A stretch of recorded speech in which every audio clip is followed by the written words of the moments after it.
Please give an energetic and warm welcome to the one and only Dr. Vivek Bindra.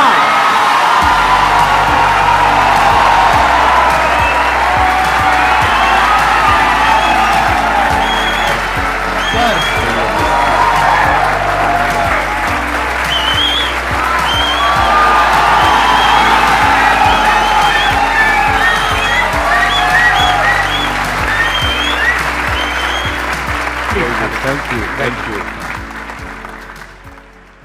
Privilege and honor to be with the legend himself, अरे sir, Sandeep Maheshwari.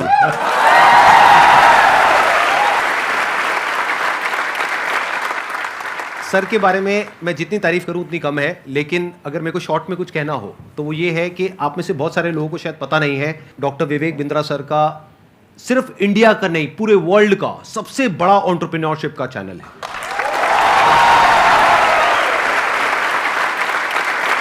एक बात मैं आपको बताना चाहूंगा इससे पहले कि ऑडियंस आपसे इंटरेक्ट करे। आज से कुछ साल पहले आपने एक स्टेडियम में एक सेमिनार किया था जिसमें आपने मेरे बारे में कुछ कहा था। तभी मेरा मन हुआ था, मैंने कहा एक बार साथ में स्टेज पर आकर के हम कुछ धमाका करेंगे।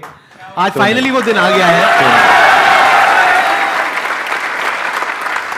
हमारे कमेंट्स में भरा पड़ा था कि डॉक्टर विवेक बिंद्रा सर कब आएंगे कब आएंगे कब आएंगे। मैंने कहा भाई आएंगे आएंगे। और हमारे कमेंट्स में भी भरा पड़ा था, आप संदीप महेश्वरी जी के इवेंट में कब जाएंगे कब जाएंगे। आपका ये जो लुक है थोड़ा सा डिफरेंट है जो आपकी वीडियोस में होता है ज़्यादातर उससे। वो एक्चुअली मेरी मजबूरी है, क्योंकि मेरा साइज पहले डबल एक्सेल था, फिर एक्सेल हुआ, फिर एल हुआ, तो इतनी जल्दी जल्दी सूट्स नहीं बदल रहे थे। ऑफिस में किसी को बोल देता हूँ, स्टाफ को टी शर्ट बाजार से ले आता है, कमीज ले आता है, बता दिया भैया एल साइज कर लिया, वो फट से पहन लेते हैं। और दूसरा ये भी था कि संदीप सर को मैच करना था। आसान है। Bounce back. ऐसे ही बोलते हैं ना सर, ऐसे ही कुछ करते हैं ना। हाँ जी, हाँ जी, हाँ जी। हाँ ऐसे एक बार करके बताएंगे मेरे को, मैं भी करता हूँ आपके साथ। अच्छा ऐसे कुछ I can, no, come on, one more time. I can, I will, bounce back.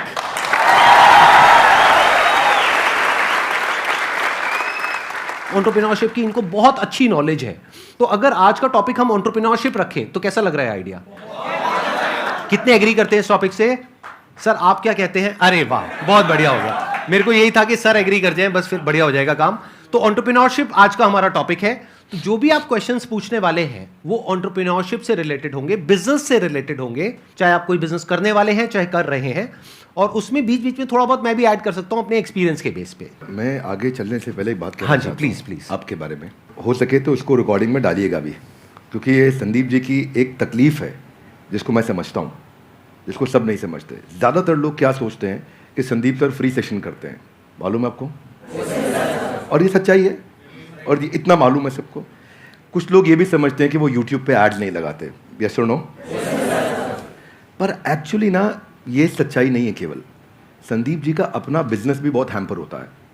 Income जो जनरेट हो सकती थी, पोटेंशियल इनकम जो जनरेट हो सकती थी इनके अपने बिजनेस से, वो उसके ऊपर कितना बड़ा इम्पैक्ट है कि इनकी इतनी बड़ी मजबूरी हो गई है कि ये अपने बिजनेस की कहीं बात ही नहीं कर पा रहे। आई will respect you for not doing ads, for doing free programs, for helping so many people. But all the more, जब मैं एक entrepreneur की तरह देखता हूँ और आप आज अपने बिजनेस की बात कर ही नहीं पा रहे, जो कि करनी चाहिए आपको, जो कि आप वैल्यूएबल प्रोडक्ट बना रहे हैं, वो आपका बिजनेस है, ये आपका एक सेवा है, सोशली रिस्पॉन्सिबल इनिशिएटिव है। So for that I respect you a lot. Thank you so much sir, thank you so much. मेरे लिए ये है कि मैंने अपने पैशन को, प्रोफेशन को अलग अलग रखा हुआ है अपने माइंड में। मैं इसको इस तरीके से देखता हूं कि मैं सर्विस कर रहा हूं। I am serving the country, I am serving the nation, I am serving all of you. अब बताइए आप में से कौन है जो ये क्वेश्चंस पूछना चाहते हैं एंटरप्रेन्योरशिप से रिलेटेड? 2014 से मैंने जर्नी स्टार्ट किया था और आप दोनों से ही मैंने लीडरशिप और टीम बिल्डिंग सीखा और एंटरप्रेन्योरशिप सीखा। तो मेरा क्वेश्चन ये है सर कि I am running a chess academy.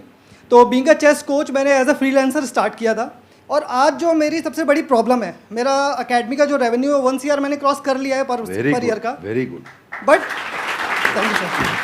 But problem ये आ रही है कि मैं उसको 5 CR या 10 CR नहीं ले जा पा रहा हूँ, क्योंकि हर 2 साल में जो मैं टीम बिल्ड करता हूँ, 8-10 लोगों की या 20-25 लोगों की भी टीम मेरी 2019 में थी, वो मुझे छोड़ देते हैं। तो कहाँ गैप आ रहा है वो मैं नहीं समझ पा रहा, और काफ़ी टाइम से मैं ये सवाल पूछना चाह रहा था। वेरी क्विक आंसर, क्रिटिकल को रिपीटेबल में कन्वर्ट करना है, क्योंकि आप जो काम कर रहे हैं उसमें क्रिटिकल स्किल सिखा देते हैं अपनी टीम को और वो रिपीटेबल नहीं हो पाता, फिर वो आपसे अलग हो जाता है। दूसरी चीज़, आपको एक काम बहुत ज़रूरी है यहाँ पे कि बड़ी मशीन का छोटा हिस्सा वर्सेस छोटी मशीन का बड़ा हिस्सा।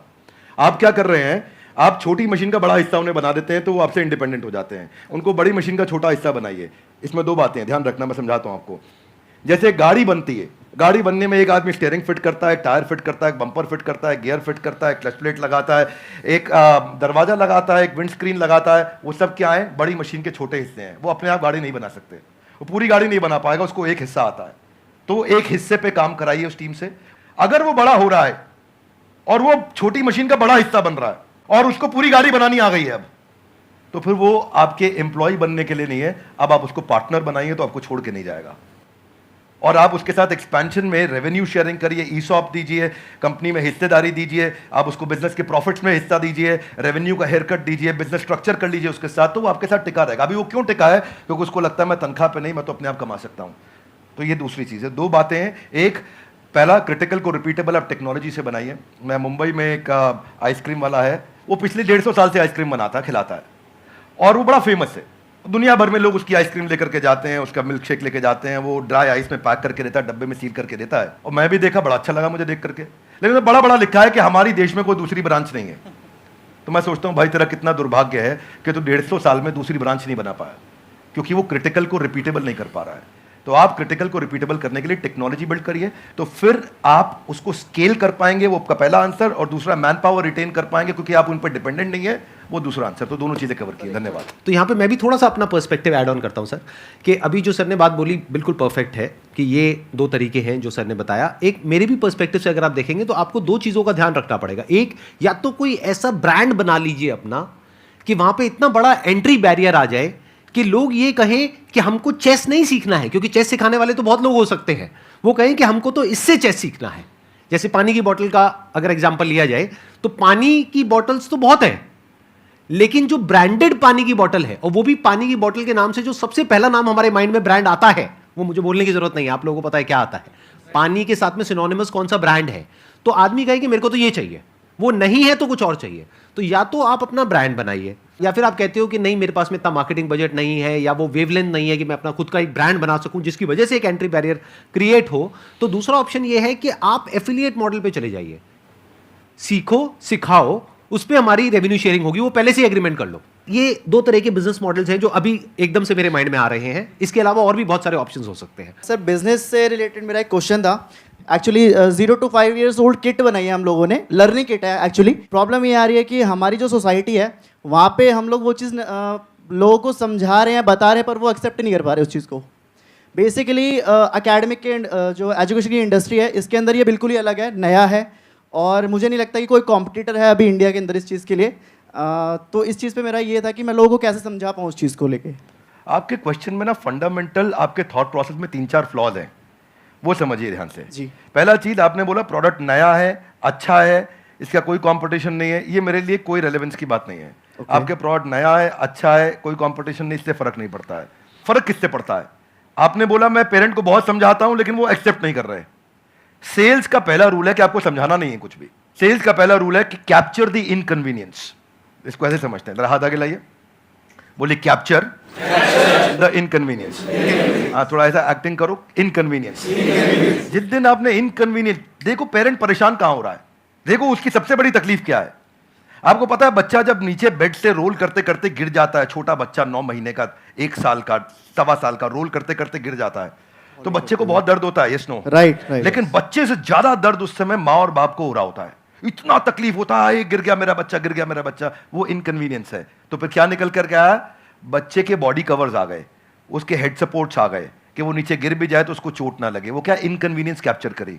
दूसरा चीज, जब आप ये करोगे, उसका नाइस एनालिसिस करोगे, उनका नीड, इंटरेस्ट, कंसर्न, एक्सपेक्टेशन, तो आपको बेचना नहीं पड़ेगा, वो अपने आप लेगा। ये आपके प्रोडक्ट का एमवीपी होता है कि आपको बेचे बिना लोग कस्टमर के लिए प्रीपे करने को तैयार हो जाएं, या एडवांस देने को तैयार हो जाएं, या कैश पेमेंट देने को तैयार हो जाएं, या प्रोडक्ट बनाते वक्त आपको लेटर ऑफ इंटेंट दे दें, या बोले कि मेरा बड़ा स्ट्रॉन्ग इच्छा है कि मैं लूंगा, कम से कम इतना बोल दें। अगर इतना भी नहीं कर रहे तो इसका मतलब जो आप प्रोडक्ट लेकर के जा रहे हो वो प्रोडक्ट उनके काम का नहीं है. So don't create a product, solve a problem that they have and problem should be unsolved. Now इसका रूल क्या है, जरा हाथ आगे लाइए, हाथ आगे लाइए everybody, both the hands out, हाथ आगे लाइए. पहला कस्टमर की बर्निंग प्रॉब्लम, क्या? दूसरा उसे ऐसे सॉल्व करो कि कस्टमर मेरे बिना अपने आप सॉल्व. जब आपने ये किया तो आपको ऑर्गेनिक मोनोपोली मिलेगी, आपको लोग पैसा एडवांस में देंगे और फिर आपका जो स्क्रिप्ट होगा सेल्स का वो उनकी उस अनसॉल्व प्रॉब्लम के अराउंड होगा. देखो कस्टमर सिग्नल देता है और अच्छा ब्रांड उसका प्रोडक्ट बना देता है. आपको बातचीत के दौरान कस्टमर ने सिग्नल दिए होंगे मैं इसलिए नहीं दे रहा, मैं इसलिए नहीं दे रहा, मैं इसलिए नहीं दे रहा. वो जर्नी में घुसो और ढूंढो और उसको कैप्चर करो और फिर वहां से आप प्रोडक्ट बनाओगे. इसके सैकड़ों एग्जांपल्स हैं. आप कहते जाएंगे मैं देते जाऊंगा, देते पूरा. आप हमारे लिए क्या, हमारे लिए तो ये रोज का काम है. रोज अब तक मैं सैकड़ों हजारों बिजनेस देख चुका हूं जिनको मैं लॉस मेकिंग से प्रॉफिट मेकिंग बनाया. पर हम फंडामेंटल पहली चीज यही है कि आप ये देखो कि अनसॉल्व प्रॉब्लम, जो कि प्रॉब्लम नहीं होनी चाहिए, बर्निंग प्रॉब्लम होनी चाहिए, समस्या नहीं होनी चाहिए, ज्वलंत समस्या होनी चाहिए और वहां से आप इंपैक्ट क्रिएट कर सकते हो. तो आपने जो प्रोडक्ट तैयार किया है उसमें ये ढूंढिए और सारी पोजिशनिंग वहीं से होगी आपकी. इसको बोलते हैं reason for customer to switch. क्या बोलते हैं? Reason to customer. कस्टमर क्यों स्विच करके आएगा आपके पास में, उसके पास 5 रीजन क्या है, क्या वो 5 कारण है आपके पास आएगा. उनको आइडेंटिफाई करो तो आपका प्रोडक्ट भी वहीं फोकस्ड होगा और आपकी स्टोरी भी वहीं फोकस्ड होगी. धन्यवाद. अभी आपकी प्रॉब्लम क्या है कि आपने एक प्रोडक्ट बना दिया है, जो प्रोडक्ट आपको सही लगा उसके हिसाब से आपने एक प्रोडक्ट बना दिया है. ऐसा नहीं है आपने लाखों लोगों से जाकर के डिस्कस किया है या फिर बहुत ज्यादा रिसर्च करी है फिर एक प्रोडक्ट बनाया. नहीं, आपको लगा कि इसकी नीड है, लगा. ध्यान से समझना, लगने में और होने में जमीन आसमान का फर्क होता है. मुझे भी लग सकता है कि मेरे इस प्रोडक्ट की नीड है, सभी को लगता है. इसको बोलते हैं प्रोडक्ट मार्केट फिट. यानी कि जो 60% से ज्यादा बिजनेसेस फेल हो जाते हैं, statistically it is proven across the globe, उसके पीछे सबसे बड़ा रीजन होता है प्रोडक्ट मार्केट फिट नहीं मिल पाता है उनको. कि मतलब मार्केट को कुछ और चाहिए, प्रोडक्ट आपका कुछ और है. और यही आपकी प्रॉब्लम है. आप कह रहे हो मैंने प्रोडक्ट तो बना लिया लेकिन वो बिक नहीं रहा है. तो हो क्या रहा है, ध्यान से आप समझने की कोशिश करना. एक होता है पुश, एक होता है पुल. कि आपको पुश करना पड़ रहा है अपने प्रोडक्ट को, लेकिन फिर भी सामने वाला रेजिस्टेंट है. वो कह रहा है हाँ ठीक है सोच के बताऊंगा. तो अभी वो बर्निंग नीड नहीं है, जो भी सर ने वर्ड यूज किया. तो वो जो बर्निंग नीड होती है ना, तो आपको पुश नहीं करना पड़ता है, वहां पे पुल अप्रोच काम आती है. मतलब कस्टमर खुद आपके पास में आता है, जैसे ही उसके पास में इंफॉर्मेशन पहुंचती है तो वहां पे सिर्फ एक काम रह जाता है, किसी तरीके से उस इंफॉर्मेशन को पहुंचाना. तो वो इंफॉर्मेशन भी जब आप उस तक पहुंचा रहे हो तो वो भी एक तरह से हेल्प हो गई उस कस्टमर की. फॉर एग्जाम्पल, आपके पीठ में दर्द है, आपके गर्दन में दर्द है, उसका आपने बहुत कोशिश कर लिया सोल्यूशन निकालने का, 2 साल हो गए, 4 साल हो गए, कोई सोल्यूशन नहीं निकला. मेरे पास में उसका सोल्यूशन है कि 4 दिन में वो प्रॉब्लम सॉल्व हो सकती है और एक्चुअल में हो सकती है. अगर वो इंफॉर्मेशन आप तक पहुंचती है तो क्या मैं आपको यूज कर रहा हूं अपने प्रॉफिट के लिए या आपकी हेल्प कर रहा हूं? ये अप्रोच होनी चाहिए.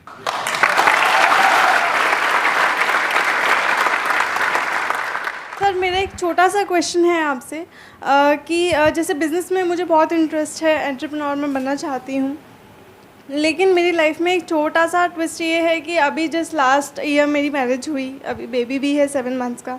बट मेरा जो इंटरेस्ट है उसकी वजह से, और मैं मतलब अपना बेबी और मैरिज समथिंग मैं उसको मैनेज नहीं कर पा रही हूँ. तो मैं पूछना चाहती हूँ कि एक वुमेन एंटरप्रेन्योर का क्या माइंडसेट होना चाहिए? ये बड़ा इंपॉर्टेंट चीज़ है कि आप डिसीजन लीजिए और उसमें देखिए कि जो आपको आता है, जो आपको भाता है, जो बाजार चाहता है, जब इनका कॉम्बिनेशन बन जाता है तो इतना पैसा आता है कि संभाला नहीं जाता है. क्या बात है. ये देखिए क्या आपको क्या आता है, स्किल सेट, क्या भाता है, माइंडसेट आपका, मैं क्या मेरे को अच्छा लगता है, ये अच्छा लगता है, और फिर क्या बाजार चाहता है, जो पीछे वाले भाई साहब को हम बता रहे थे कि बाजार क्या चाहता है. जब इन तीनों का कॉम्बिनेशन बन जाता है तो पैसा आता है.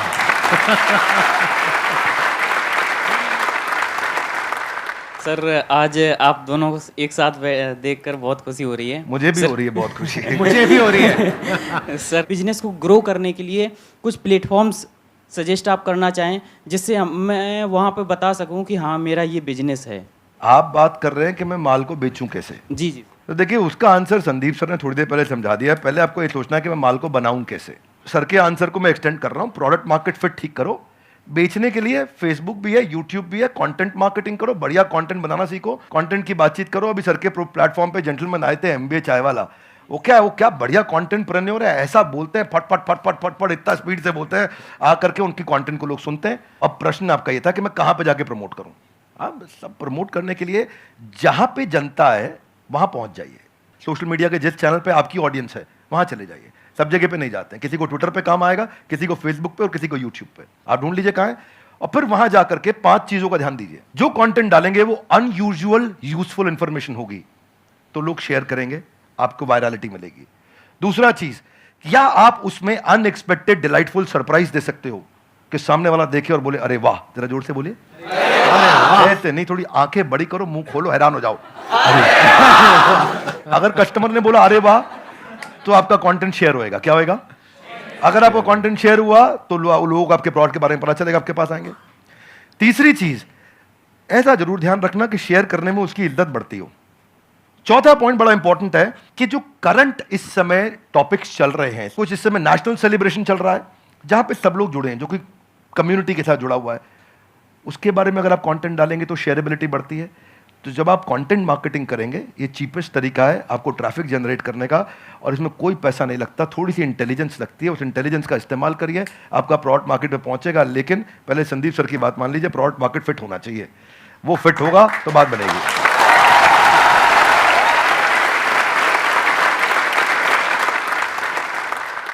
सर पहले तो आप दोनों ही मेरे गुरु हो सर, और थैंक यू सो मच। मतलब मैं आज बहुत ही लकी फील कर रहा हूँ। और मैं आप दोनों से एक ही सवाल है, आप दोनों ने भी एक यूट्यूब से ही जर्नी शुरू करी थी, अगर और भी डॉक्टर विवेक बिंद्रा और संदीप महेश्वरी हमारे देश को चाहिए और वो कैसे बनेंगे, वो मेरा क्वेश्चन है सर। मुझे लगता है इसका आंसर संदीप सर को देना चाहिए। अरे सर सर दोनों से सर। हाँ, आप कहते हैं तो मैं ही आंसर देता हूँ। इसके लिए सबसे जो ज़रूरी चीज़ होती है ना, वो होती है हमारे अंदर एक आग होनी चाहिए, नंबर 1। ये आपको कॉमन नज़र आएगी हमारे दोनों के अंदर।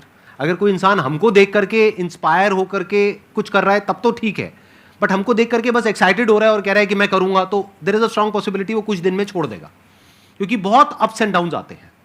मेरी लाइफ में बहुत अप्स एंड डाउन्स आए हैं, इनकी लाइफ में भी आए होंगे। यूट्यूब पे भी मुझे 10 साल हो गए हैं, आई थिंक आपको भी 10 साल नियर अबाउट हो गए, ज़्यादा हो गए हैं। 2014 में शुरू किया था मैंने। इनको 8 साल हो गए, मेरे को 10 साल हो गए। तो आई एम श्योर आपने भी बहुत सारे अप्स एंड डाउन्स देखे होंगे अपने इस यूट्यूब के करियर में। बहुत तरह का आपने ट्रांजिशन किया। शुरू में आई थिंक आप इंग्लिश की वीडियोस बनाते थे, फिर धीरे धीरे आप हिंदी पे आए, तब जा करके कहीं पे एक सक्सेस मिली इनको भी और मेरे को भी। और आज भी हम इनोवेट कर रहे हैं कॉन्स्टेंटली। मैं भी कर रहा हूँ, ये भी कर रहे हैं, क्योंकि अगर नहीं करेंगे तो वो बोरिंग हो जाएगा, मोनोटोनस हो जाएगा। तो होता क्या है कि हर इंसान को अब तो चाहिए, मतलब उनको मेरे जैसा इनके जैसा बनना तो है, उनको 2 करोड़ सब्सक्राइबर्स तो चाहिए, लेकिन उसके लिए जो डाउन्स होते हैं वो नहीं चाहिए किसी को भी। मतलब कि जब ये जो सेमिनार हॉल अभी पूरा भरा हुआ दिख रहा है ना, पीछे तक बैठने की जगह नहीं है। There was a point in time in my this YouTube career when I started, जब मैं फ्री सेशंस करता था, अपने छोटे से ऑफिस से शुरू किया था। 100 लोग रजिस्टर करते थे सेशन के लिए, उसमें से मुश्किल से 10-15 लोग आते थे, बाकी चेयर्स पीछे खाली पड़ी है। सोचो मोटिवेशन क्या होगा। मतलब आप तो बड़े अच्छे से समझते हैं सर, पब्लिक स्पीकिंग आपने करी है, कि हम स्टेज पे चले गए, मैं जाकर के यहाँ पे खड़ा हुआ हूँ और यहाँ पे जाकर के देख रहा हूँ पीछे सारी खाली चेयर्स, और उसमें से भी कई बार क्या होता था कि कुछ लोग पीछे जाकर के बैठ जाते थे, उनको आगे बुलाना पड़ता था। मतलब सोचो ना प्रॉब्लम कितनी बड़ी है, क्योंकि अब मैं कुछ भी बोलूंगा तो उनको आगे खाली चेयर्स दिखेंगी। अब अगर वो आगे बैठे हैं तो उनको पीछे नहीं दिख रही खाली चेयर्स, मुझे दिख रही है। तो मुझे उस वक्त भी अपना 100% देना है। यानी कि जब प्रॉब्लम है लाइफ में, जब कुछ भी वैसा नहीं हो रहा है जैसा आप चाहते हो, तब भी अगर आप अपना 100% दे सकते हो तो आप हमारे जैसा या और जो हमारे जैसे लोग हैं उनके जैसे बन सकते हो। लेकिन अगर आपको सिर्फ हमारी सक्सेस तो चाहिए, हमारे फेलियर्स नहीं चाहिए, हमारी जो अपसाइड है वो तो चाहिए, हमारी डाउनसाइड नहीं चाहिए, हमारी स्ट्रगल्स नहीं चाहिए, हमारी प्रॉब्लम्स नहीं चाहिए, हमारा स्ट्रेस नहीं चाहिए, हमारी एंजाइटी नहीं चाहिए। यूट्यूब पे अगर आप जा करके देखोगे, इनके चैनल पे, मेरे चैनल पे बहुत सारे कमेंट्स पॉजिटिव होते हैं, लेकिन कुछ नेगेटिव भी होते हैं। और हमारा माइंड ऐसा है, जो इंसान का दिमाग है ना, वो इतना खतरनाक है कि ध्यान वहीं जाता है जो नेगेटिव होता है। जैसे जो दांत नहीं है, सीधा जीभ वहीं जाती है, बार बार वो चीज़ दिखती है। और वो कई बार इतने नेगेटिव होते हैं कमेंट्स जिसकी कोई हद नहीं है, क्योंकि यूट्यूब पे क्या है, किसी का फेस तो दिख नहीं रहा है, कोई भी आकर के कुछ भी बोल के चला जाता है। अब वो तो बोल करके चला गया, अब पता नहीं वो 12 साल का बच्चा है या कोई 60 साल का आदमी है, पता ही नहीं कौन है, फेसलेस है, नेमलेस है, नाम भी नकली है, कुछ भी बोल करके चला गया, आपके दिमाग में वो चीज़ बैठ जाती है। तो ये चीज़ थोड़ा सा ध्यान रखना पड़ेगा कि आपको शुरू में एकदम से सक्सेस नहीं मिलेगी, एकदम से एप्रिसिएशन नहीं मिलेगा, बहुत टाइम बाद जाकर के आपको एप्रिसिएशन मिलेगा। शुरू में बहुत नेगेटिविटी मिलेगी। जब मैंने शुरू किया था तो लोग बहुत उल्टा सीधा बोलते थे, आई एम श्योर आपको भी बहुत बोला होगा शुरू में। फिर एक स्टेज के बाद में जाकर के लोग एक्चुअल में सुनना शुरू करते हैं, तब तक तो लोग कुछ ना कुछ बोलते ही रहते हैं। इसमें आपके साथ एक बात शेयर करता हूँ। भगवद गीता में एक अर्जुन का एक श्लोक आता है, राज सुख लोभे ना, कि मैं इसके लिए युद्ध नहीं करूँगा। कोई भी काम शुरू करने से पहले अपना वाई डिफाइन करो, मैं कर क्यों रहा हूँ, व्हाट नहीं, क्या कर रहा हूँ नहीं। अभी क्या मैं इनके कारण कर रहा हूँ, ये ऐसे हैं संदीप सर, मेरे को संदीप सर बनना है, क्यों बनना है, पर्पज आ गया ना, इधर आग लगेगी। सर ने कहां से शुरू किया आंसर, आग होनी चाहिए। आग कैसे आएगी, कारण चाहिए पहले, क्यों कर रहा है भाई। जिन ऑर्गेनाइजेशंस ने, जिन एम्प्लॉयज ने, जिन लीडर्स ने वाई सॉल्व किया है, उनकी कंपनी के सारे एम्प्लॉयज ने, उनकी पूरी कम्युनिटी ने उसका हाउ और व्हाट अपने आप अचीव कर लिया है। ये कैसे करना है, क्या करना है मुश्किल नहीं है, ये क्यों करना है। आग सीने में चाहिए, पीछे नहीं चाहिए। पीछे लगाएगा तो जल जाएगा, सीने में लगाएगा तो इतिहास रच देगा।